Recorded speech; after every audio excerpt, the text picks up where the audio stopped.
Gracias por escuchar los podcasts de Radio Nacional.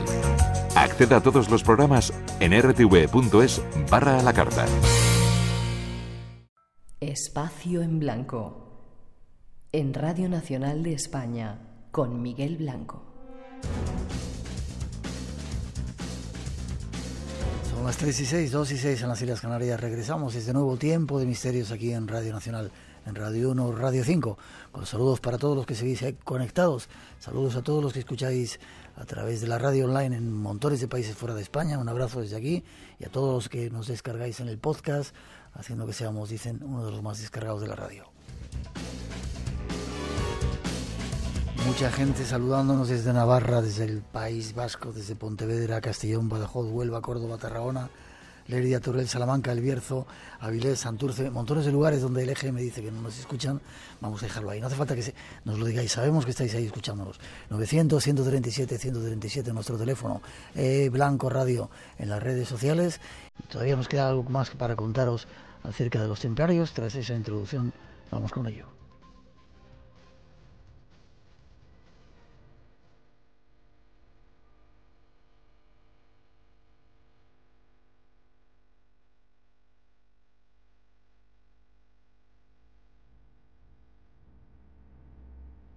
El 13 de octubre de 1307 es la fecha que el rey de Francia eligió para la desaparición de la Orden del Temple. El 13 de octubre de 2007, 700 años después, parece renacer la Orden del Temple. El 25 de octubre de 2007, el Vaticano publica los documentos del Procesus contra Templarios.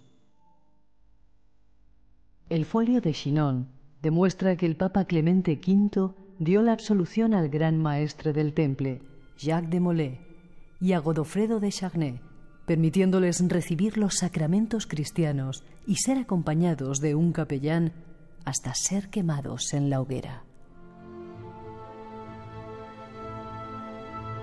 La historia hace justicia y devuelve a la Orden del Temple la grandeza y honorabilidad que se les quiso usurpar con un injusto proceso. El 18 de marzo de 2014 se cumplieron 700 años de la muerte del último maestre del Temple, Jacques de Molay. Él, momentos antes de ser quemado, cuando le prendieron fuego a la hoguera, emplazó al rey y al papa y proclamó: «Pagarás por la sangre de los inocentes, Felipe, rey blasfemo, y tú, Clemente, traidor a tu iglesia. Dios vengará nuestra muerte, y ambos estaréis muertos antes de un año». La profecía se cumplió. ¿Pero siguen vivos los templarios en nuestros días? Esa es parte de la historia del final de los templarios. La causa fue que debían mucho dinero el rey y el papa, y dijo: mejor nos los quitamos de encima y no les pagamos. Bueno, a ver, preguntan si era esa. Los templarios, lo primero que eran unos gigantes con pies de barro. Tenían muchas encomiendas repartidas por toda Europa, pero eso precisamente, el tener tantas células y en un tiempo en el que las comunicaciones no eran tan fluidas como a día de hoy, hizo que cuando llegaron los problemas no tuvieran una comunicación rápida, no pudieran replegarse y no pudieran unirse para luchar contra el enemigo común. Entonces eso los hizo extremadamente débiles. Y luego lo que les llevó a la ruina fue precisamente el que personajes tan como este maquiavélico rey Felipe IV el Hermoso de Francia, tenerlos como enemigos, pues ese fue su gran error. Este hombre les debía mucho dinero, pero el peor de todos sus errores fue que en 1306, durante unas revueltas que hubo en Francia, ellos protegieron al rey Felipe IV, lo llevaron a la torre del Temple de París para protegerle de que la gente de la calle no se echara encima de él, y allí fue donde él, en el propio cuartel general de los templarios, pudo ver con sus propios ojos ojos el tesoro, ese tesoro. El rey lo vio. El rey vio con sus propios ojos esa sala del tesoro llena de joyas, llena de coronas, llena de cosas que a él empezó a ambicionar. Y entonces fue cuando a él se le ocurrió que si eliminaba a los templarios podría hacerse con todo ese tesoro. Por un lado, eliminaba la deuda que tenía con ellos y por otro lado podía confiscarle los bienes. Y es cuando él comienza a manipular testimonios, a aprovecharse de ese testimonio de algunos templarios que habían sido expulsados para intentar llevarlos a la hoguera y eliminarlos.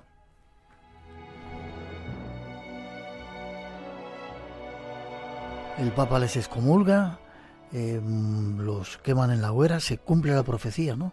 Sí, como bien se ha dicho en la introducción, cuando el Jacques de Molay, el último gran maestre templario, está ardiendo en 1314 en un escenario tan emblemático como esa plaza que hay delante de la Catedral de Notre Dame, sobre el crepitar de la hoguera se alzan sus palabras y lanza una profecía en la que dice que el Papa va a morir antes de un mes y Felipe IV antes de un año.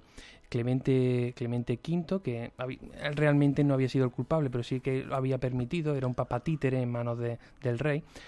Felipe IV muere a los 33 días debido a una enfermedad que se conoce. Sus galenos solo apuntan que ha sufrido unos terribles dolores, unos terribles pinchazos en el estómago, y Felipe IV, que era un avezado cazador, una persona muy acostumbrada a las cacerías, se choca contra un ramaje, un error absolutamente de novato, se cae al suelo y de un derrame cerebral al cabo de unos pocos días muere en la soledad de su palacio. Es decir, que la maldición hace que estos dos personajes que les habían llevado a la hoguera, los dos artífices de ese final tan dramático que sufrieron los templarios, acaben sufriendo muertes totalmente inexplicables. Y el rey va entonces, después de que los mata, a esa torre del tesoro y ahí se encuentra que no hay nada. Exactamente, cuando los apresan, antes de matarlos, cuando los apresan en 1307, llegan a la torre de París, a la torre del Temple de París, y sus hombres, encabezados por Nogaret, pues descubren que allí no hay nada. Esa sala que él había visto unos meses antes repleta de joyas está completamente vacía. Pero no están las joyas, no están las reliquias, no está esa supuesta Arca de la Alianza, Santo Grial, todas las reliquias que se asimilan a los templarios, y tampoco están los documentos, tampoco aparece por ningún lado la regla original de los 72 artículos donde se explicaban esos rituales secretos. Es decir, que todo se pierde, parece como que habían sido avisados y pusieron todo lejos de las zarpas de sus enemigos. Es cuando entroncamos con lo que hablábamos antes, de que salen esas carretas, embarcan en el puerto de La Rochelle esos barcos y no se sabe hacia dónde van. Se pierde el rastro del tesoro. Exactamente. En esas carretas se supone que es donde ponen a salvo pues lo que ellos querían proteger. La documentación probablemente la quemaron, y en esas carretas donde pusieron a salvo las reliquias que fueron a parar o a lugares muy secretos, como he apuntado esa catedral de Chartres, o a familiares que pudieron custodiar hasta que pasara un poco todo ese trago, esas reliquias más pequeñas, y luego el tesoro pues se supone que en esas carretas partió hacia aguas del Atlántico, como decíamos, con una dirección que no conocemos.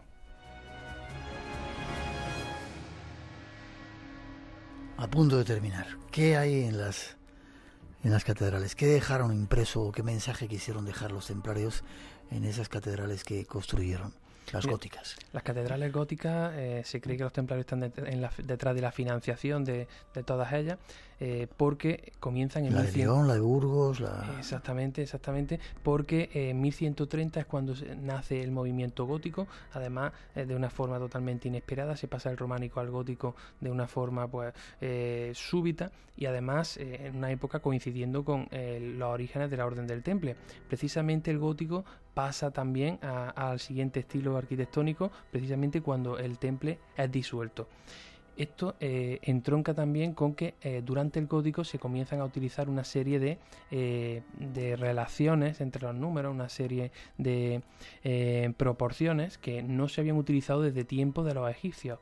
Y esas proporciones que habían estado perdidas, como estamos hablando, por ejemplo, el número el número phi, o la divina proporción, más conocida como la divina proporción, o también el número de Dios, que serían el resultado de dividir el ancho por el alto de el Arca de la Alianza, pues esas proporciones ellos empiezan a aplicarlas en estas catedrales góticas. Antes te decía que las catedrales góticas, los maestros canteros lo que intentaron hacer fueron reproducciones gigantescas del Arca de la Alianza. ¿En qué me baso? Me baso en que en primer lugar, los canteros no hacían estos edificios, los maestros constructores no los hacían con la intención de atraer turismo, de hacer un edificio bello. Ellos querían hacer algo práctico. El sentido práctico es que querían realizar o construir una especie de condensadores de energía espiritual. ¿Cómo lo hacían? Pues concentrando todos los tipos de energía que conocían en la época.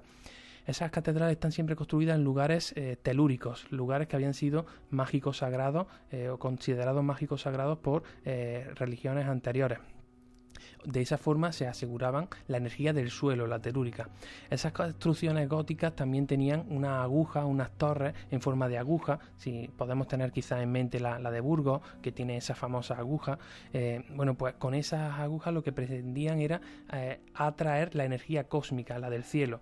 También tenían esos rosetones. En el gótico se introducen los rosetones, los vitrales. Estos vitrales permiten entrar la luz, pero no permiten que salga. De esa forma tenemos la energía lumínica. Y por otro lado, también en la hora de la misa, que es la hora de mayor incidencia solar, ahí es cuando se concentraba la gente, con lo cual teníamos la energía humana, gente a la que hacían cantar, a la que hacían intervenir en la misa, de forma que tenemos energía telúrica, cósmica, lumínica, humana y acústica. Con esos 5 tipos de energía lo que se hacía es que la gente entrara en un estado alterado de conciencia para que de esa forma estuvieran un poquito más cerca de Dios. Por eso mi teoría es que estas catedrales góticas lo que intentaban hacer eran reproducciones del Arca de la Alianza para conseguir esos estados alterados de conciencia y que la gente pudiera conectar con la divinidad.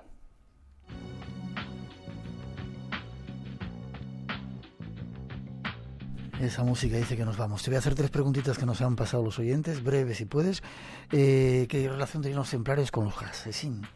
Esa secta también que fumaban hachís, parece ser, con el del Señor de la Montaña, ¿se llamaba o algo así? Sí, el Viejo de la Montaña. El Viejo de la Montaña. Bueno, los templarios tenían al Gran Maestre, los Assassins, el Viejo de la Montaña. Era simplemente el título. Eran muy parecidos. Los templarios, de hecho, se basan en los Assassins. Los Assassins era un grupo terrorista que nació a mediados aproximadamente del siglo XI.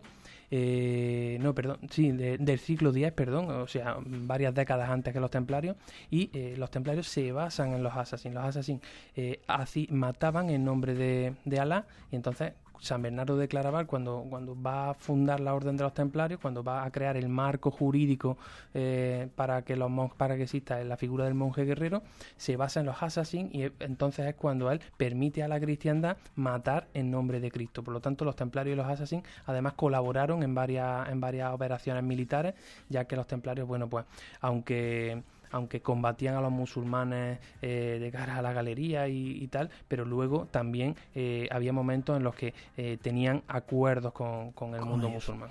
Vale, para terminar, vas a tener que venir otra vez, ¿vale? Vale. ¿Siguen vivos los templarios hoy en día?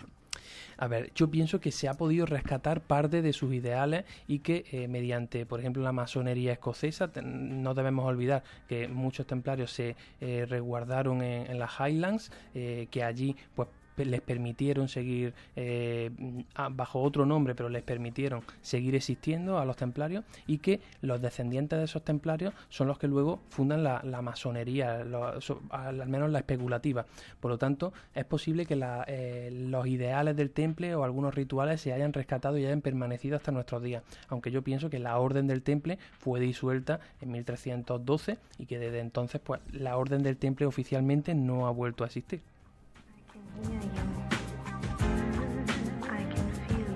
Como nos echan con la música, te dejo para otro programa lo de el Santo Grial y demás.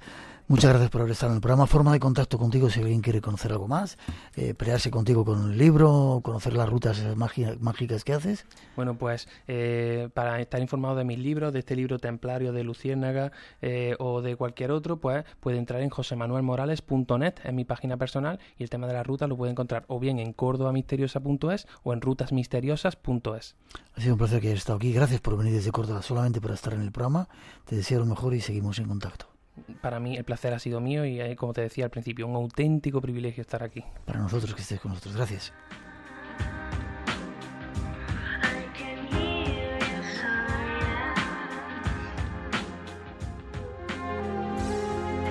Mensajeros de la Paz, el Padre Ángel y el Espacio en Blanco quieren invitarte a una experiencia única.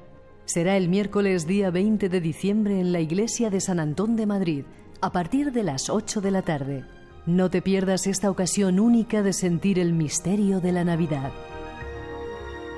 En Radio Nacional, dentro del Espacio en Blanco, estás invitado. Te esperamos. Hola, somos Juan de Ibea. Estamos ahora mismo en la selva de Ubud, en Bali. Y así suena la selva para Espacio en Blanco en Radio Nacional de España. Disfrutadlo.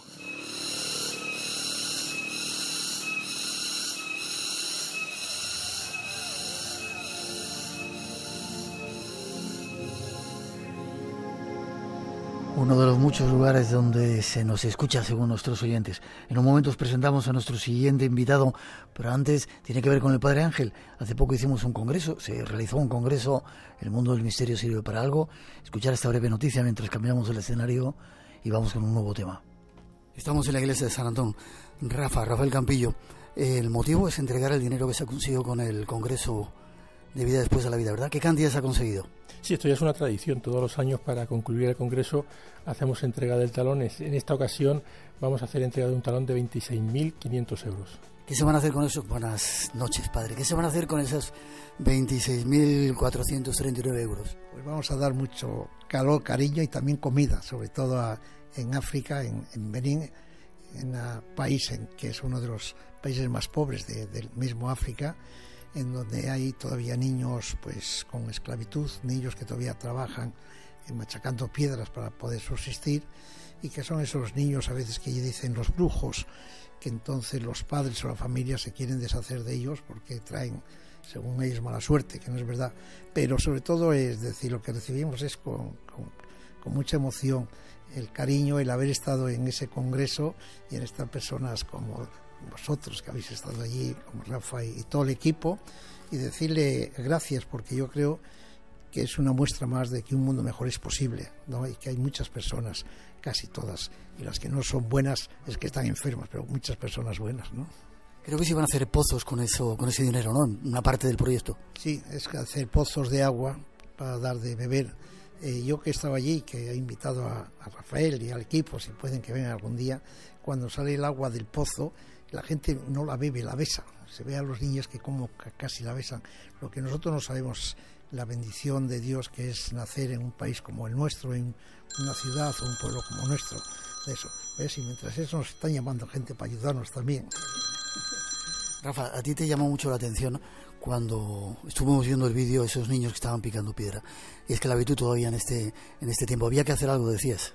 Sí, estamos manos a la obra. De eso estamos en contacto con el Mensajero de la Paz para intentar destinar el dinero del Congreso del año que viene precisamente para intentar sacar a esos niños de allí, niños que están picando piedras, como tú bien decías, y que es una vergüenza que en pleno siglo XXI estén pasando estas cosas, ¿no? Niños esclavizados, están siendo esclavizados, y algunos incluso enfermando con la enfermedad de la silicosis porque están respirando el aire lleno de polvo de las piedras que están picando. Padre, cuando veía esas escenas de los niños, yo le veía como le caían unas lágrimas y se enfadaba consigo mismo. Dice, esto no puede ser, esto lo tenemos que resolver, y sé que lo siente en el alma, como yo creo que los que nos escuchan tienen que sentir en el alma el que haya todavía en pleno siglo XXI niños como estos, que a veces para poder tener un poco de agua o para poder tener pues un arroz tengan que estar picando piedra, ¿no? ¿Esos niños se pueden comprar? ¿Se compran como hacen en algunos lugares de África también? Esos niños, yo no sé si se pueden comprar, lo que sí sé es que se venden, lo que sí sé es que se esclavizan, lo que sí sé es que a veces aparecen niños que les extraen hasta los órganos para poder ponérselos a nosotros. No es una esclavitud en pleno siglo XXI, que en palabras del Papa Francisco, como las que dijo antes Rafael, es una vergüenza que esto exista todavía. Gracias, Rafael. El próximo año seguirás preparado y seguiremos preparados para ese nuevo congreso para seguir aportando fondos. Está en marcha ya, Miguel. Tenemos casi todos los ponentes y ya con ilusión otra vez para volver a escribir la pizarra de la undécima congreso, que vamos a celebrar en Albacete. Gracias por tu trabajo siempre. Gracias a vosotros siempre. Y padre, gracias a ti. Nos vemos el día 20, acuérdate, día 20 de diciembre a las 20 horas, por tu culpa, el Espacio en Blanco vuelve a la iglesia de San Antonio a hacer un programa para seguir en la medida de lo posible ayudando a la labor que estás haciendo. Muchas gracias. Muchas gracias a vosotros y estaremos el día 20 acá en esta iglesia de San Antón también, ya felicitando casi las Navidades y diciendo que hay gente que pasa frío, gente que pasa hambre y gente que se muere en la calle. Pensar que todos los meses, solamente por ejemplo en la ciudad de Madrid se mueren más de 8 personas solas en la calle sin que nadie lo sepa, y esto se tiene remedio, lo podemos remediar con personas como los que componen este congreso, que han tenido, pues como siempre ese recuerdo hoy para unos niños de color, unos niños negros que van a poder beber agua, vamos a poder hacer pozos y vamos a poder hacer muchas actividades que iremos contando. Gracias, padre. Hace entrega Rafael de ese talón. Muchas gracias. Nómadas. Toda la ciudad realmente tiene distintas capas de lo que ha sido. Maravilloso es el juego de colores. Un sur de Italia que se mira en el Mediterráneo. Hay una cantidad de gente a cualquier hora del día, de la noche. Una explosión de vida en Nápoles y de lava en la vecina Pompeya. La vida cotidiana de Roma. Congelada por el fuego hace 2000 años. Nómadas, con Álvaro Soto. Los domingos a las 7 de la mañana es hora de Radio Nacional de España. Espacio en Blanco. Creamos universos sonoros para viajar y soñar hacia el más allá. Con Miguel Blanco, en Radio Nacional de España.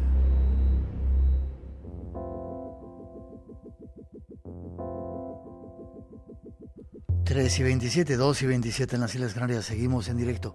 Ahí estaban esas palabras de Rafa Campillo y del Padre Ángel como testimonio de ese dinero que habíamos conseguido en el Congreso. Y ahora saludar a nuestro siguiente invitado, Javier Alonso López. Buenas noches. Buenas noches. Primero darte las gracias porque llevas aquí desde el principio. ¿Te ha gustado el programa de los templarios? ¿Cómo lo hacemos? Ha estado muy interesante. Sí. Darte las gracias, como te digo. Bueno, luego digo el miedo que tengo. Déjame que te presente. Filólogo semítico, historiador y biblista. Lleva más de un cuarto de siglo dedicado al estudio del Antiguo Israel y la historia bíblica, tanto del Antiguo Testamento como del Nuevo Testamento, así como de las 3 grandes religiones. Has participado en campañas arqueológicas en Israel y eres profesor de IE, que es el Instituto de Empresa. Instituto de Empresa. Y hablando de esos temas. No, básicamente enseño español. Hago también algún seminario de humanidades, pero de esto uno se muere de hambre. Y has escrito un libro que se llama La Resurrección. Déjame que ponga una introducción o nos metemos con ello. Y digo, algunos oyentes dicen que ves que pongo muchas, que soy poco valiente. Vamos a tratar el tema con mucho respeto, porque lo que vienes a contar es tela marinera, ¿no? Vamos a ver. Vamos con esa introducción.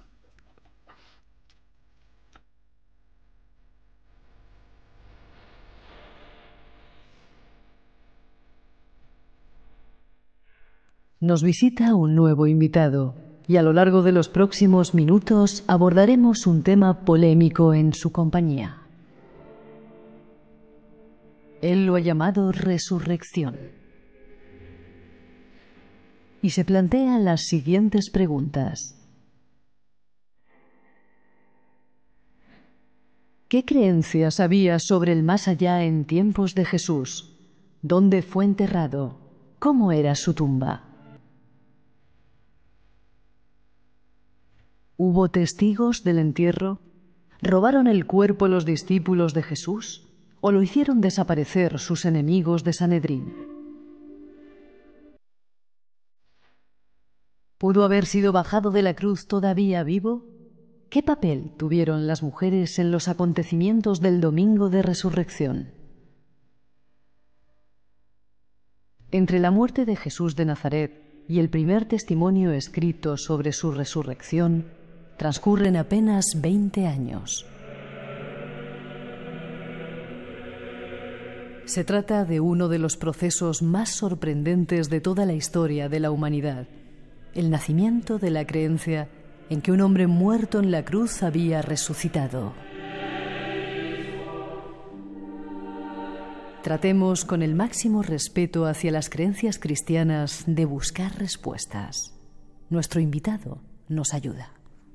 Y para eso ha venido Javier Alonso López, y para eso ha escrito un libro que se llama La Resurrección de Hombre a Dios, editado por Arzalia Ediciones. Eres discípulo de Antonio Piñero, ¿no? He estudiado con él y colaboro con él desde hace años, damos cursos, escribimos, tenemos varias cosas escritas a medias, sí, me considero discípulo suyo. Vale, uno de los invitados favoritos del programa, ha venido muchas veces, era colaborador nuestro, y también como él, tú lees de esas lenguas raras. Unas cuantas raras, sí. Sí, directamente. Sí, era lo que nos obligaban a aprender en la universidad. O sea, que vas a los orígenes de la historia, de las informaciones que se dan. Es que todos los estudios bíblicos, tanto Nuevo como Antiguo Testamento, si no los lees en la lengua original, dependes de las traducciones, y las traducciones a veces tienen mucho peligro. Ya, ¿en qué lees directamente? El Antiguo Testamento está en hebreo y en arameo, y algunos libros en griego y el Nuevo en griego. O sea, que vamos a ir a las fuentes. Vale, empezamos a contestar, como no tengo mucho tiempo, a esas preguntas. ¿Qué creencias había sobre el más allá en tiempos de Jesús? ¿Existía el más allá? Lo primero que hay que decir es que en tiempos de Jesús el judaísmo no era uniforme. Había facciones dentro del judaísmo de la época que no creían en la resurrección de los muertos, y había otros que sí. Los saduceos, por ejemplo, que era la élite sacerdotal ligada al templo de Jerusalén, más o menos colaboracionista con el poder romano, no creían en la resurrección de los muertos. En realidad pensaban que no había mejor vida que la que vivían y no necesitaban eso. En cambio, otros grupos religiosos, como los fariseos, sí creían en la resurrección de los muertos. No era uniforme, pero la creencia, por lo menos, ya existía en una gran parte de la población. Vale, griegos, romanos y de gente que estaba alrededor, ¿creían o no creían? Entre los griegos y romanos hay sobre todo los testimonios bastante confusos que tenemos sobre lo que son los cultos mistéricos. Y sí parece que hay una creencia, una esperanza en otra vida o en algo en el más allá. Si es una resurrección corporal o espiritual es otra historia, pero creer que hay algo más allá sí es una creencia compartida con otros pueblos del Mediterráneo oriental.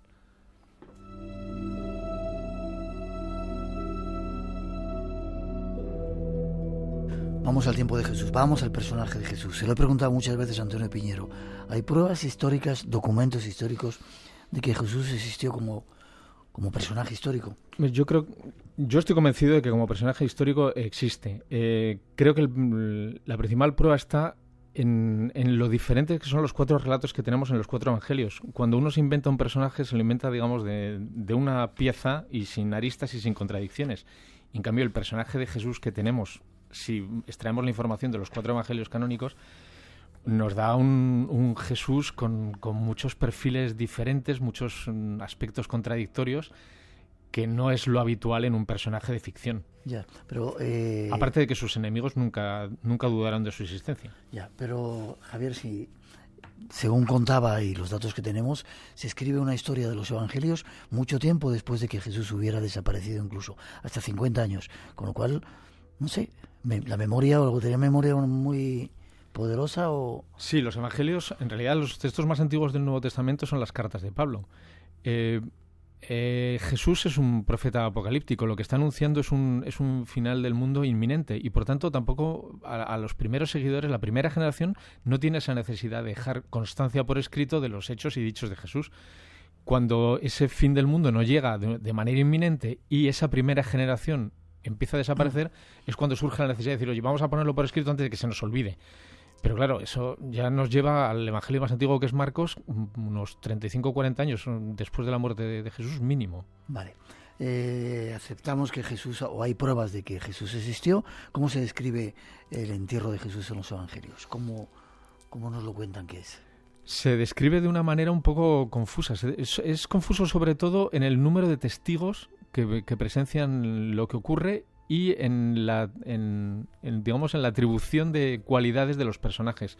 Hay un personaje fundamental en el entierro que es José de Arimatea, pero si leemos los evangelios en orden, que no es el orden en el que están en el Nuevo Testamento, sino que el más antiguo es Marcos, luego Mateo, Lucas y el último Juan, vemos que un personaje más o menos neutro de repente se empieza a convertir en seguidor oculto de Jesús. O sea, digamos que va ganando importancia dentro del grupo de seguidores. El entierro, lo que sabemos es que a los ajusticiados por las autoridades romanas, los encargados de enterrarlos eran las autoridades civiles y religiosas judías. Vale, disculpe, antes hay todo ese suplicio que nos cuentan de los latigazos, de la carga con la cruz por la vía dolorosa, etcétera, etcétera. Eso es parte de un castigo romano. El castigo es indudablemente romano.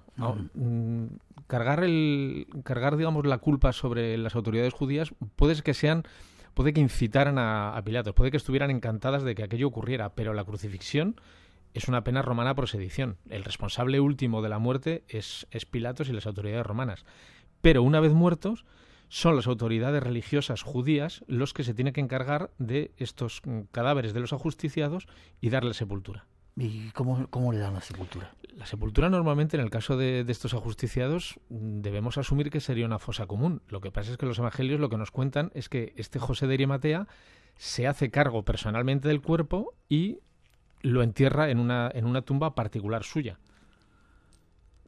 Nos quedamos un poco ahí a medias. En los Hechos de los Apóstoles sugieren o intuyen una segunda posibilidad, que es que efectivamente simplemente que las autoridades judías se hicieron cargo del cuerpo y ya está. Y los evangelios pues nos transmiten esta idea de que fue algo más personalizado y que José de Arimatea prestó su tumba para Jesús. Vale. ¿Hubo testigos del entierro? Los evangelios dicen que sí, pero si ponemos los 4 evangelios uno junto al otro, vemos que son contradictorios e incompatibles. No son los mismos testigos en todos y no podríamos, o sea, salvo que hagamos, digamos, un refrito y que admitamos todo a la vez, no son admisibles. Lo que sí parece es que los testigos, la carga de la prueba, digamos, que recae sobre mujeres. Solamente todos los hombres han huido después del prendimiento y las únicas que lo presencian a lo lejos son mujeres. ¿A lo lejos mientras están crucificando? Claro, es que el patíbulo no es un lugar habitual para las mujeres judías del siglo I que vivirían estado de semi-reclusión, pues similar al que vivían las griegas del siglo V antes de Cristo. Y que estuvieran allí solas todavía resulta más extraño. Y desde luego ya mujeres al pie de la cruz, eso ya parece muy, muy, muy complicado. Vale, ¿lo vieron desde lejos? ¿Cómo estaba ocurriendo todo, no? Si es que lo vieron. Vale. Robaron el cuerpo, bueno... ¿Qué pasa después? Lo meten en la tumba y cuando van los discípulos no hay un cuerpo en la tumba. Pero luego lo que tenemos luego son 4 narraciones, una en cada evangelio, sobre cómo se descubre una tumba vacía. La tumba de José de Arimatea. A donde van las mujeres a acabar con los servicios religiosos o funerarios que no habían podido hacer porque se entierra a Jesús poco antes de la entrada del sábado. Es la tumba de José de Arimatea. Y cuando llegan allí se encuentran con que la tumba está vacía, que no hay muerto. O sea, es una demostración por ausencia de cadáver. Lo que pasa es que los testimonios más antiguos que están en Pablo no se habla de tumba vacía. Los primeros testimonios se habla solamente de apariciones. De apariciones. De apariciones. Pablo habla, en la carta a los Corintios dice... yo os transmito lo que a su vez me transmitieron a mí, que Jesús se apareció a unos y a otros y a Pedro y a los discípulos y luego a 500, pero habla de apariciones, no habla en ningún caso de la tumba. La tumba es una elaboración literaria posterior de los evangelios. Repito que las cartas de Pablo auténticas son anteriores a los evangelios. Espacio en Blanco, tu cita con lo desconocido, en Radio Nacional. Con Miguel Blanco.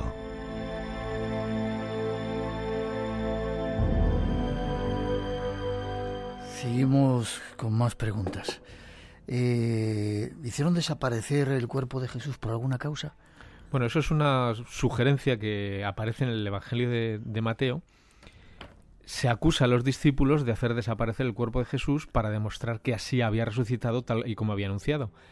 Lo que pasa es que primero solamente habla de ello Mateo y luego en los evangelios en varios lugares se dice que cada vez que Jesús anuncia lo que va a ocurrir y su resurrección, los discípulos parecen no entenderlo. Si parecieron no entenderlo, resulta un poco chocante que luego de repente se iluminen y decidan robar el cuerpo para demostrar eso. Suena extraño, a mí no me convence mucho. Jesús sí había anunciado que él resucitaría, ¿no?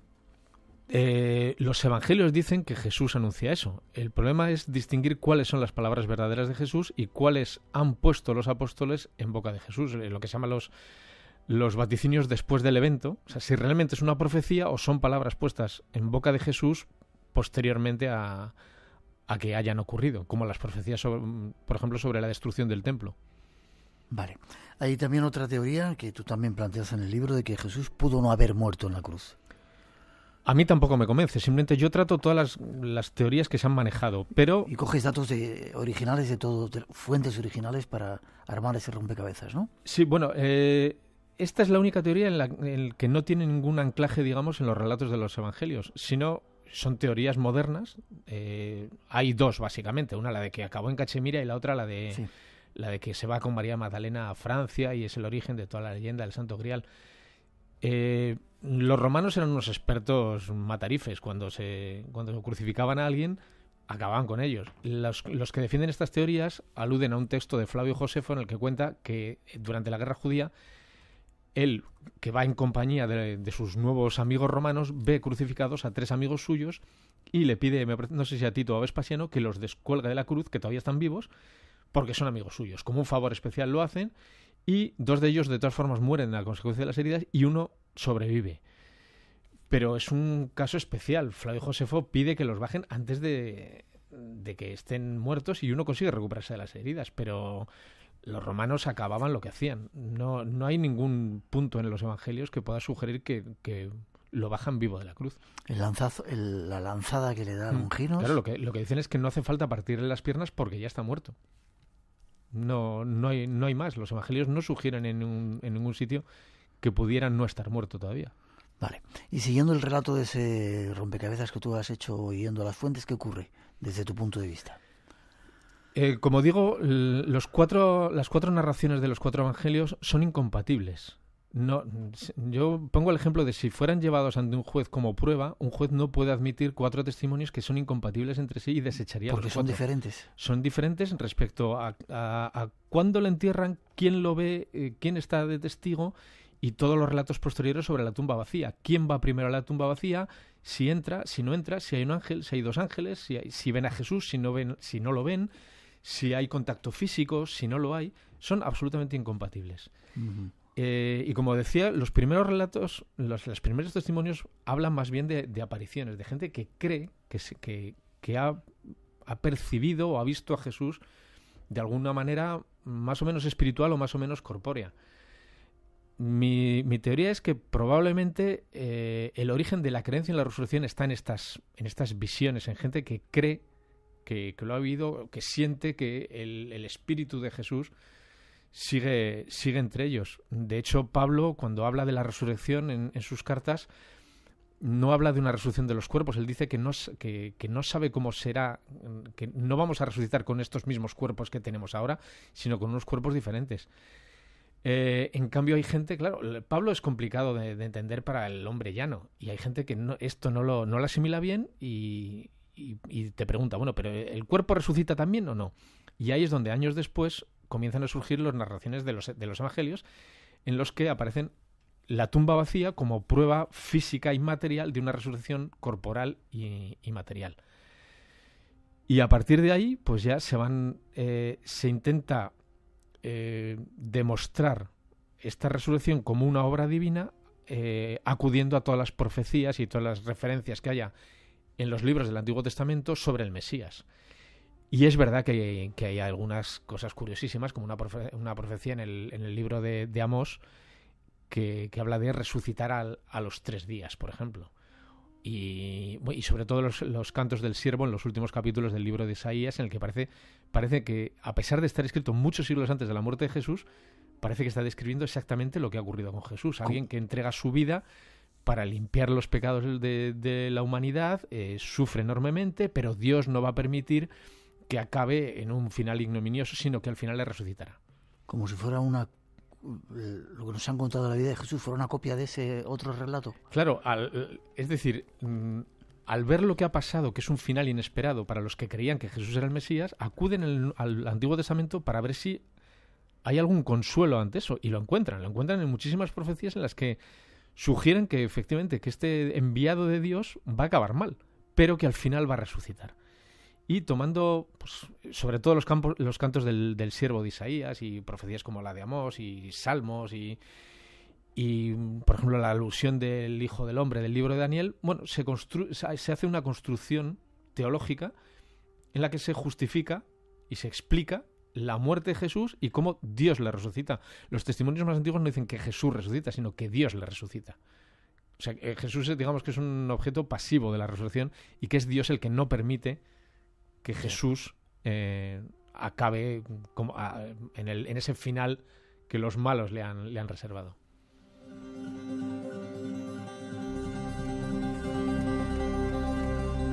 Las mujeres en el relato parece que se van a la tumba y no se encuentran nada. ¿Cómo se explica eso?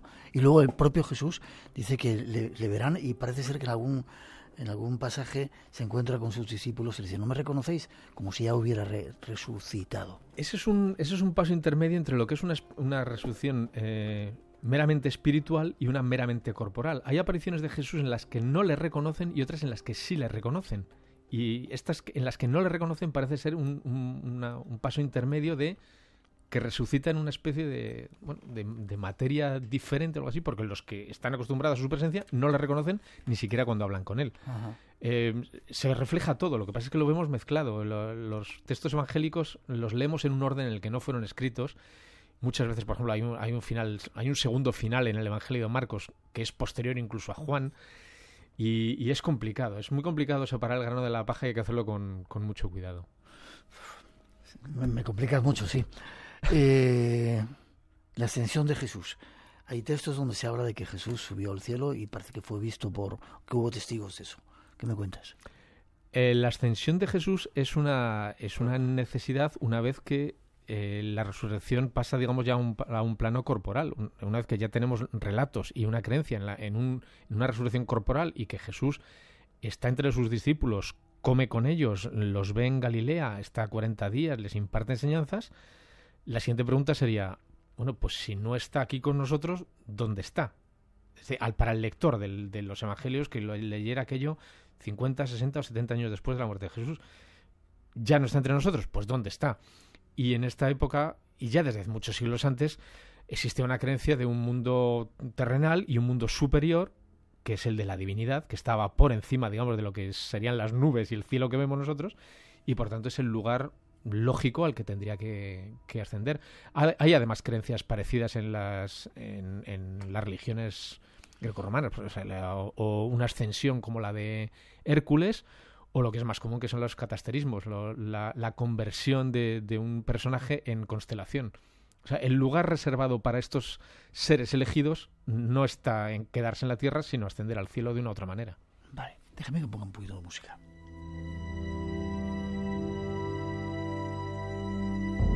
La historia de la Sagrada Síndone, o de esa mortaja que le ponen en la que se queda impregnada una figura que se plantea que podía ser la de Jesucristo, ¿dónde queda en estos estudios que tú haces? Yo, francamente, ahí me he declarado absoluto ignorante. Me fío de lo que dicen los que han estudiado la síndone, que en general, por lo que he leído, la fecha en una época muy, muy tardía. Hay mucha controversia. Claro, hay mucha controversia y tampoco tengo una explicación para cómo se ha impreso esa figura en la tela. No tengo opinión, francamente. Vale. Casi terminando. El planteamiento que tú haces es que los romanos, cuando hacían ese tipo de castigos, echaban o enterraban en fosa común. En fosas comunes. ¿Cómo sería entonces? ¿Cómo quedaría la historia de Cristo? Hay una frase que estoy buscando de no sé qué. Mientras me lo cuentas la busco. Bien, la idea sería si efectivamente los relatos sobre la presencia de testigos en la crucifixión y en el entierro no se sostienen, y parece que la mención que hay en los Hechos de los Apóstoles sobre que las autoridades judías se encargaron del cuerpo podría sugerir un final en una fosa común. Bueno, hay un autor que se llama Jean-Dominique Crozat, por ejemplo, que añade un dato tétrico y los perros se comieron el cadáver. De eso no hay ninguna... No hay ninguna... No cuentan nada, ¿no? No cuentan nada. Bueno, a él le apetece, pues lo cuenta bien. Simplemente, yo creo más bien que la clave está en la no presencia física de un cuerpo. Cuando desaparece un ser querido y no tenemos el cadáver, no podemos cerrar el duelo. Y eso lo hemos visto pues desde casos como el de Marta del Castillo, el vuelo de Malaysian Airlines, sí, lo que está ocurriendo ahora mismo, por ejemplo, con el submarino argentino. Es durísimo, es muy difícil asumir que un ser querido ha muerto si no vemos claramente el cadáver. Es el primer paso para saltar ya del estado de incredulidad. Lo mismo ocurre también con seres odiados. Por ejemplo, el que no haya fotos claras del cadáver de Hitler ha llevado durante muchísimos años a fotos, especulaciones de que si Hitler vivía en Brasil, Elvis Presley ha pasado lo mismo. O sea, seres odiados o seres queridos, si no hay cadáver no se cierra el duelo ni para bien ni para mal. Y a partir de ese momento comienza un segundo paso, que es sigo sintiendo su presencia espiritual entre nosotros, sigue entre nosotros, está entre nosotros, que es una especie de resurrección espiritual. Y de ahí ya queda un salto cada vez más breve a una resurrección corporal, que es lo que mucha gente, lo único que mucha gente está dispuesto a entender. Y ahí es donde entran en juego los relatos evangélicos, que dan ese salto que Pablo todavía no había dado, pero que ellos ya sí presentan una tumba vacía como prueba fehaciente de que hay un cuerpo que ha resucitado. Yo creo que la clave está en no poder cerrar un duelo. Hay un elemento psicológico que tiene que ver además probablemente con el sentimiento de culpa también de los discípulos, especialmente Pedro, por negarle, por abandonarle, y luego sentir que habían entregado su vida a una persona a la que le han fallado en el momento clave. Y a partir de ahí, pues uno se consuela pensando, sigue entre nosotros, sigue estando presente entre nosotros, Dios lo ha resucitado para que siga guiándonos a nosotros. Hay una frase categórica que dice San Pablo. Dejó escrito en su primera carta a los Corintios una sentencia memorable: si Cristo no resucitó, vana es nuestra fe. ¡Wow! ¿Y lo dice San Pablo? Lo dice San Pablo, sí.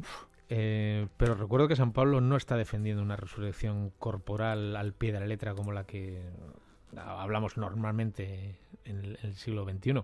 Está hablando de una resurrección mucho más etérea y espiritual. Pero indudablemente el cristianismo es uno de los pilares del cristianismo. ¿Y te quedas tan tranquilo? Yo sí me quedo tan tranquilo. Es lo que hay, ¿no?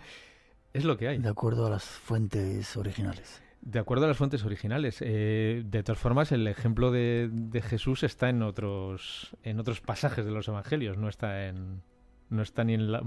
está en la muerte, en la entrega, pero no está en la resurrección. Está sobre todo en lo que hace y lo que dice. Las palabras de Jesús, el sermón de la montaña, es oro.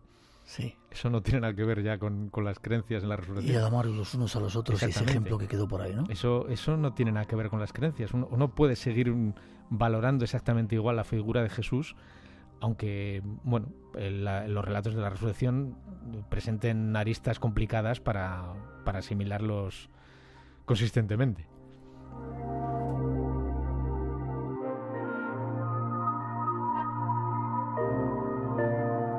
Y decir a nuestros oyentes que si quieren saber más, si queréis saber más, La resurrección de hombre a Dios, este libro de Javier Alonso López, editado por Arzalia, se encuentra fácilmente, ¿no? Sí, se encuentra en librerías, y si no está en la librería se le puede pedir al librero. También está en plataformas digitales y no tiene mayor dificultad en encontrarlo. Vale, ¿forma de contacto contigo? Hay una página de Facebook, Javier Alonso López, y Twitter, Loretta the Rebel. ¿Cómo? Loretta the Rebel. Loretta es el personaje femenino... es un personaje de la vida de Brian. El rebelde que dice que quiere ser mujer. Me acuerdo. Loretta the Rebel. Espero que hayas disfrutado estando con nosotros en el programa. Ha sido un placer. Espero volver a verte y que sigamos como hacíamos con Antonio Piñero, tratando de dar contestaciones a cosas, como yo te decía, yo aprendí cosas en el catecismo, pero cuando vas a los orígenes dices, qué cosas, ¿no? Cómo cambia todo, ¿no? Cambia bastante, sí. Leerlo en versión original cambia bastante. Quedémonos con ese mensaje de Jesucristo. Gracias por haber venido al programa. A vosotros. Gracias.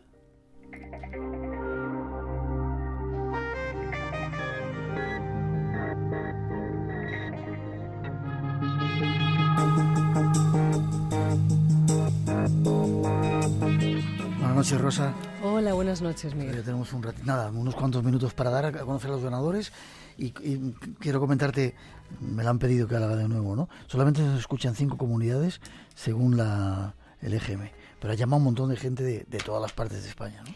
Han llamado de todas partes y además se ha apuntado nombres, se ha apuntado a Cintia Conde, que nos ha llamado de Huelva, Antonio, Córdoba, Juliana, desde Málaga. Esto por parte de Andalucía, Cádiz, Málaga, Córdoba, pero también desde Asturias, desde Oviedo, desde Jarandilla de la Vera nos ha llamado Manolo Núñez y luego desde las Islas Canarias, donde nos llama muchísima gente todos los fines de semana. Yo, te diría que es desde donde más gente nos llama. Nos ha llamado hoy Beatriz y José de Santa Cruz de Tenerife, Miguel Hernández de la Isla de La Palma, Dora María Torres de Santa Cruz de La Palma y podría seguir así hasta las 6 de la mañana. Vale, pues lo dejamos entonces. Gracias a todos por estar ahí. Ganadores. Ganadores tenemos a José Luis Primo de Bilbao, a Jesús Ma Heredia, que nos ha escrito al Facebook, a Yani Boinoz, La Palma del Condado, de Huelva, a Sofía Jiménez de Valencia y a María Magdalena Tejedor de Facebook.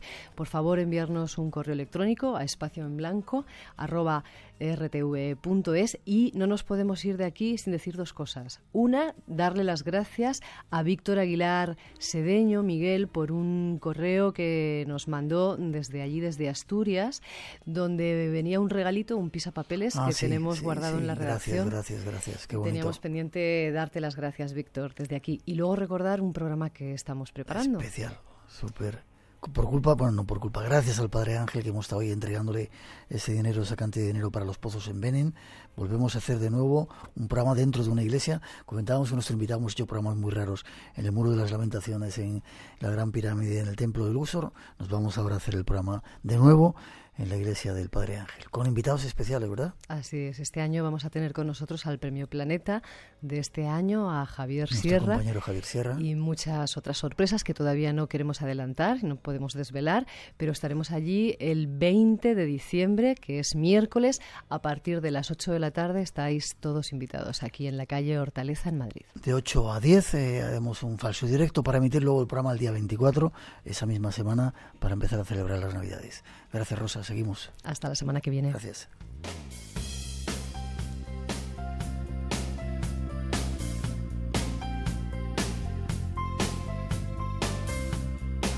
Y terminamos por hoy. Ojalá os haya interesado los temas que hemos estado tratando, a veces un tanto polémicos. En 7 días regresamos, vuelve el misterio aquí a Radio Nacional. Recordar esa cita que tenemos con el Padre Ángel y en 7 días os seguimos necesitando, a pesar de lo que diga el EGM, para llenar este espacio en blanco. Con los mejores saludos de todos, feliz semana, la recomendación de que sigáis en esta sintonía y un poquito de nuestra mejor música. Nos vemos aquí en el espacio en blanco. Por hoy terminamos. Recuerda que tienes una cita con el misterio, aquí en Radio Nacional. Será dentro de 7 días, en el espacio en blanco. Hasta entonces, feliz semana.